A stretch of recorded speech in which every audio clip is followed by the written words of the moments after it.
हमने उस पॉलिसी को ख़त्म करके एक नई पॉलिसी बनाई।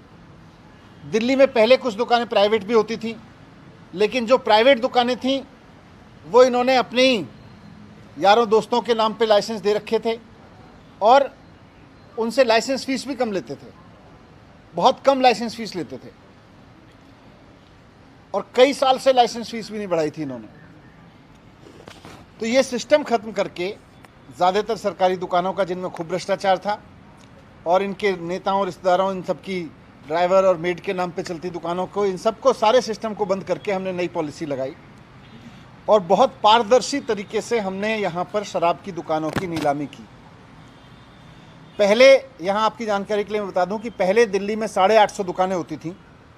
नई पॉलिसी में हमने तय किया कि जितनी दुकानें पहले होती थीं उससे एक भी दुकान फालतू नहीं खोली जाएगी, वही 850 दुकानें रहेंगी। पहले इन दुकानों से सरकार को करीब 6000 करोड़ रुपए का रेवेन्यू मिलता था शराब पॉलिसी में।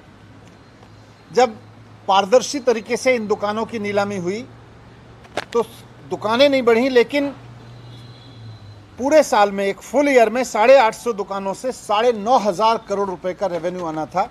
इस हद तक ऑक्शन गया हमारा।